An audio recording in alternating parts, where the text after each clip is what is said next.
Morning! Gusto kayo? Ayan. Again, meron akong breakfast buffet na ano naman, pwedeng pumunta ako dun sa restaurant sa third floor. Pwede naman dalhin dito. Kasama sa binayaran din yung aking 11 days na breakfast dito sa hotel. Ano siya, buffet siya. Nakakatuwa naman. Pero pag sobrang dami, hindi ko makauubos. Naabot na sa akin hanggang gabi. Kaya, tara, kain tayo na almusal.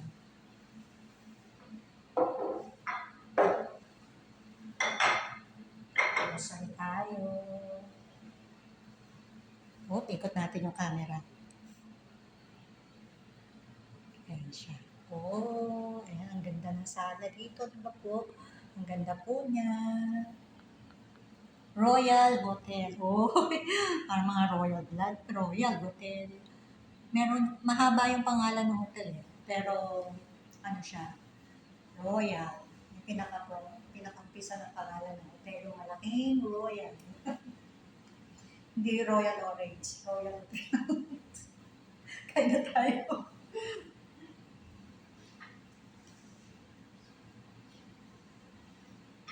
Lapit ko kaya nga. Siguro mas maganda kung malapit kayo. Teka, kukuha ko ng ako.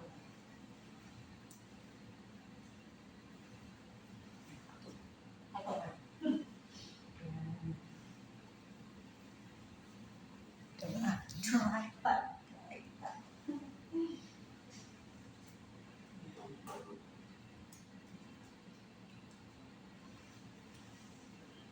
Hanapin ko kayo para makita nyo kung paano sumubo ng cupcake.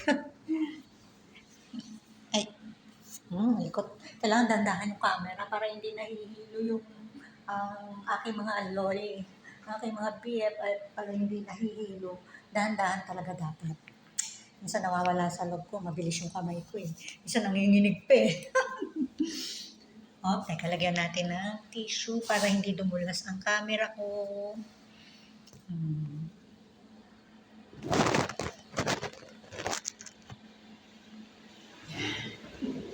Teka, saan ko kayo gagawin ng medyo maganda-ganda?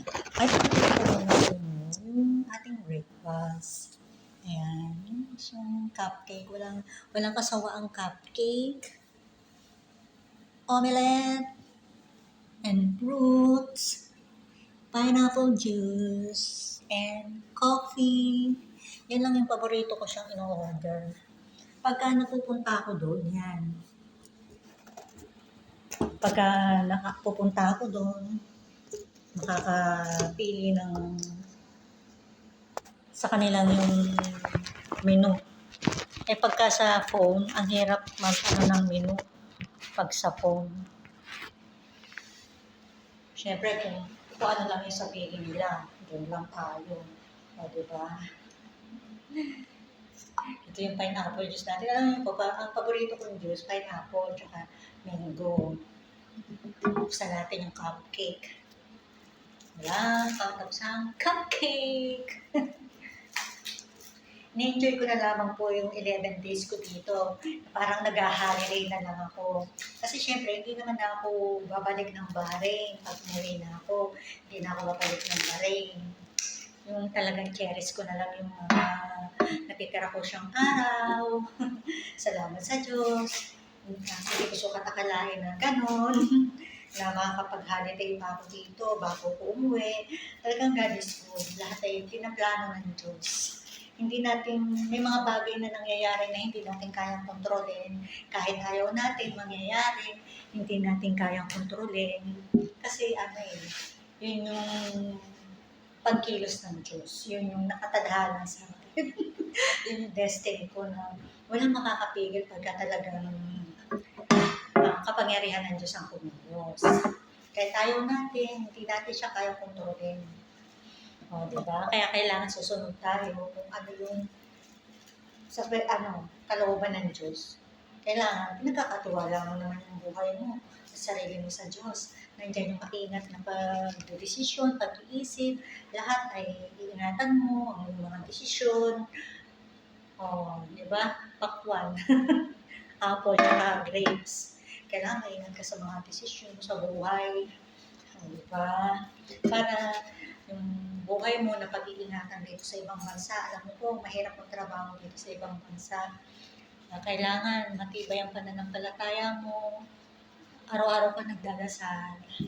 Ako ngayon, hindi ko na mabilang kung ilang beses ako nagdadasal sa isang araw. Kailangan lagi ka nagdadasal, yung faith mo kay Lord, tsaka yung prayer mo, yun ang magdadala sa'yo sa lahat ng mabuting sitwasyon. Kahit na napaka-risk na ng isang sitwasyon, nandun ka sa pinaka-risk na sitwasyon, alam niyo po, ano yung aalisin ka ni Lord doon. Lalagay ka niya sa maayos, sa maganda, basta maingat ka lang, nagtitiwala ka sa Kanya, nagdadasal ka. O, tingnan niyo nga, binigyan pa ako ng prayer niyo ni Lord. Ito po ay bigay sa akin ng aking anak, regalo sa akin ng aking anak na si Miet, yung 11 days na holiday ko dito sa Bahrain. Sa loob ng 9 years na nakatulong ako dito, in one employer, alam niyo po, mahal na mahal ko po yung madam ko. My madam is always by my side. Lagi siya nasa side ko. Iniingatan niya ako, pinoprotektahan niya ako. Yung lagi siyang naniniwala sa akin. Kaya iniingatan ko yung it's hard to leave my madam because I love my madam. Hindi po ako showy, hindi po ako yung sweet. Ako po yung basta ginagampanan ko yung trabaho ko, iniingatan ko yung sarili ko. Kumbaga, may border na alam ko kung saan ako tatayo bilang isang manggagawa, bilang isang trabahador. Alam ko yung limit ko na hindi ako sweet. Hindi ako pwede maging sweet, boss ko yun. Pero meron pa namang naging empleyado, naging sweet sa boss. Diba? Hindi ako sweet sa amo kasi syempre, nare-respeto ko sila. May wall ako, meron akong border kasi nire-respeto ko sila. Mahal ko yung trabaho ko, mahal ko yung mga amo ko. Yun, ganun. Kailangan may border. Alam mo yung limit mo. Kung hanggang saan ka lang pwede. Kaya, it's hard to leave my madam because I love my madam. She always by my side. Lagi niya akong iniingatan, pinoprotektahan. Kaya mahal ko po yung madam ko. At it's hard, hindi easy na umalis ako sa kanya. Mahirap. Kasi syempre, pag yung isang tao, nakasama mo siya ng siyam na taon, sa kanya lang umiikot yung mundo mo. Hindi ganun kadali i-give up, hindi ganun kadali iwanan. Kasi mahal mo siya nilalang yung buhay mo sa kanya sa pagtatrabaho. Yung dedikasyon mo sa trabaho. Yun, ganun.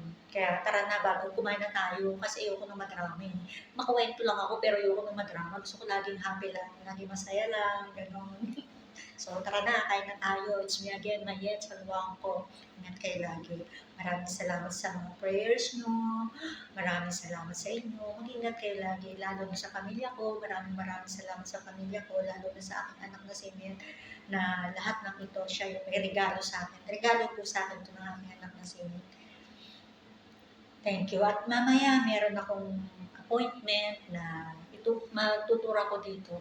Nag-book siya ng tour. Ituturo ako sa mga magagandang part dito sa bahay nyo. Sosyal ang lola nyo. O, magtuturo pa ako. Merong tour guide, merong sasakyan na gagamitin na ituturo ako dito sa bahay nyo. Diba, sosyal?